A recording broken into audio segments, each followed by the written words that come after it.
Is a leader or just another sheep caught up in the frenzy? The rhetoric of hate radio's Rush Limbaugh has quickly evolved from tin-eared naivete to insurrectionist fury. In our third story on the countdown, in a political climate tinged with both racism and allusions to violence, House Speaker Nancy Pelosi says, in essence, that we as a nation need to be far more careful. As we first mentioned yesterday, Limbaugh has turned a run-of-the-mill fight over who got to sit where on a school bus in Bellevue, Illinois, into a racially motivated beating. It's Obama's America, is it not? Obama's America. White kids getting beat up on school buses now. I mean, you put your kids on a school bus, you expect safety. But in Obama's America, the white kids now get beat up with the black kids cheering, yeah, right on, right on, right on, right on. And of course, everybody says, oh, the white kid deserved it. He was born a racist. He's white. Just return the white students to their rightful place, their own bus with bars on the windows and armed guards. They're racist. See what he did there at the end? He used hyperbole, evidently, to make his point about how all white people are accused of being racists. But at bottom, it's just another way for Limbaugh to be racist. And when a caller points out that the police captain there said that there was, after all, no evidence that the fight was racially motivated, Limbaugh's just having none of the facts. I think the guy's wrong. I think not only was it racism, it was justifiable racism. I mean, that's the lesson that we're being taught here today. Kids shouldn't have been on the bus anyway. We need segregated buses. It was invading space. So, but this is Obama's America. And left unanswered is why Limbaugh's self-professed ditto head should be expected to take anything Mr. Limbaugh says as anything other than literal. Meantime, while not specifically asked about Limbaugh or Glenn Beck or Bill O'Reilly today, Speaker Pelosi was asked about the increasingly hostile political climate. I have concerns about some of the language that is being used because I saw this myself in the late 70s in San Francisco.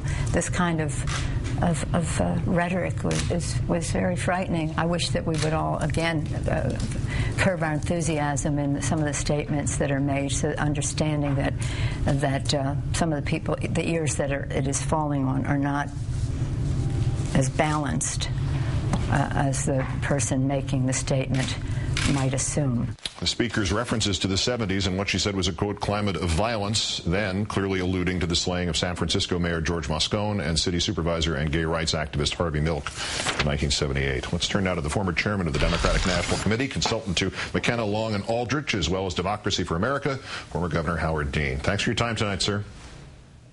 Thanks, Keith. Speaker Pelosi also said we have to take responsibility for our words and any incitement that may cause. You share her concern? I do. I think that, you know, there's a lot of money to be made in passing out hate of the kind that Rush Limbaugh is just doing. And Rush Limbaugh's, look, he's always an entertainer, but he's way over the line. And this is there's a long, unfortunate American tradition to this, going back to Father Coughlin and people before that. They appeal to the very worst in people. They appeal to the side of all of us that is about anger and fear and hatred. And they empower it. And it is an evil thing to do, and it's very, very bad for the country. But for a long time, these people have put themselves and their wallets way ahead of America. They pretend to be patriots, but they're not patriotic at all. They don't serve our country. The Speaker didn't mention any names here, but essentially she was saying certain statements are not falling on the ears of necessarily balanced people. That seems to me to be sort of the overlooked essential part of this equation here, isn't it? I mean, if they're beginning to talk like, you know, they want insurrection, somebody's going to take it seriously. I don't think that we're going to get to that point. But look, I've been through this before. We were the first state in the country to do civil unions, which is basically partnerships for gay Americans, and it's a way to give them rights. And Vermont's thought of as a pretty progressive place. We had this very kind of stuff. People were very, very angry, very upset. And it wasn't so much just about gay rights, which is a foreign view for them. It was about change. And there's always a certain population that's very fearful of change, very confused by change, worried about what it's going to mean for them. And I saw this in people that I knew well and liked.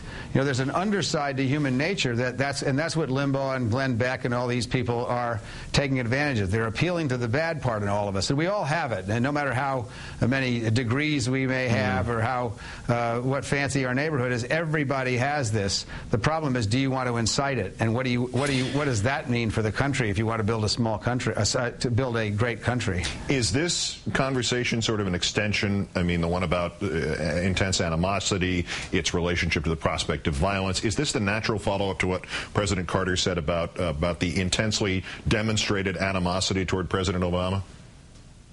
I think it's about, I mean, race certainly has something to do with it, but it's much more than this has gone on long before President Obama was president. Yes. This is about appealing to the very worst instincts in human beings, and I think it's fairly despicable. I've thought that hate radio on the right was pretty despicable because they make no bones about it. They pad their wallets and they take advantage of other people. It's not an admirable, these are not admirable people, these people. They're mean people. They make jokes about people that don't deserve it. One of the reasons I never go on Bill O'Reilly's show, the only reason I don't go on Bill O'Reilly's show, is because I saw him take apart a 23-year-old who lost his father in the World Trade Center and tell him he was unpatriotic because he didn't support the war. Those kinds of people I don't hang around because they're not good for the country and they're not good for they're not good human beings. Well said, former Governor Howard Dean. As always, our pleasure. Great thanks. Thank you.